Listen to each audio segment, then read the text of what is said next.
जादुई बालों का पेड़। बहुत दूर पहाड़ों और जंगलों के बीच बसा एक छोटा सा गांव था, नवागांव। ये गांव दिखने में तो आम था, लेकिन यहाँ के लोग अपने लंबे, चमकदार और बेहद घने बालों के लिए प्रसिद्ध थे। गांव के हर बच्चे के जन्म लेते ही उसके बाल तेजी से बढ़ते, और जब वे बड़े होते तो बाल जमीन तक पहुंच जाते। पर उसी गांव में एक बच्चा था, आरव, जिसके सिर पर एक भी बाल नहीं था। बचपन से ही गंजा। गांव के लोग कहते, इस बच्चे पर तो किसी जादू का साया है। इसके बाल नहीं, मतलब ये भाग्यहीन है।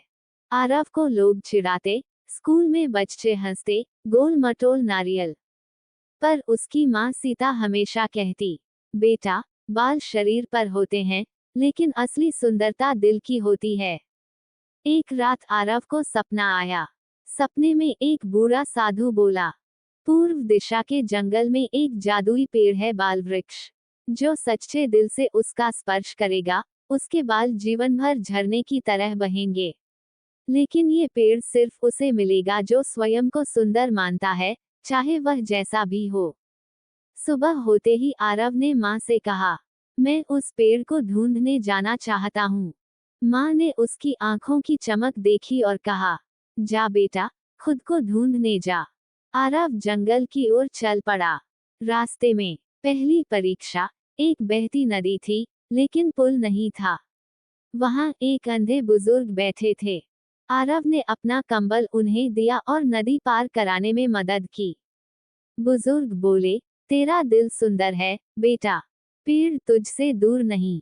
दूसरी परीक्षा, एक जादुई झील, जिसमें आरव को अपना चेहरा दिखा। वहां आवाज आई, क्या तू खुद को कुरूप मानता है? आरव बोला, मैं अलग जरूर हूँ, पर मैं जैसा हूँ, ठीक हूँ।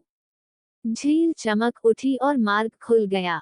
अंत में आरव एक सुनसान मैदान में पहुंचा, जहां एक विशाल पेड़ था, सुनहरा, चमचमाता हुआ, और उसकी शाखाओं पर बालों की लहरें लटक रही थी जैसे किसी देवी की चोटी। आरव जैसे ही पास गया, पेड़ की जड़ें चमक उठी। आवाज आई, तेरी सच्चाई और आत्म स्वीकृति ने तुझे ये वरदान दिलाया है। अब तू सिर्फ बालों वाला नहीं, बल्कि दूसरों को आत्मविश्वास देने वाला भी बनेगा। पेड़ से रोशनी निकली और आरव के सिर से गर्म हवा निकली। कुछ ही क्षणों में उसके सिर पर काले, मुलायम और लंबे बाल उग आए, जैसे कोई जलप्रपात बह निकला हो।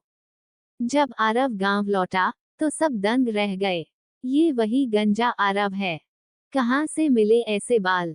पर आरव मुस्कुराया, ये बाल मुझे नहीं मिले, ये तो मेरे आत्मविश्वास की पहचान है। जिस दिन मैंने खुद को अपनाया, दुनिया ने भी मुझे अपनाया। उसने गांव के बच्चों को सिखाया, कोई शरीर कैसा भी हो, असली ताकत अंदर होती है। गांव वालों ने फिर कभी किसी बच्चे को नहीं चिढ़ाया। आरव ने बाल वृक्ष की एक शाखा गांव में लगाई। वह अब स्वीकृति वृक्ष कहलाता है। वहां जो बच्चा जाकर खुद से कहता है, मैं जैसा हूँ, वैसा ही सुंदर हूँ, उसे आत्मविश्वास का आशीर्वाद मिलता है। दूसरे हमें तब तक नहीं अपनाते जब तक हम खुद को नहीं अपनाते। आत्म स्वीकृति सच्चे रूप में सबसे बड़ा जादू है।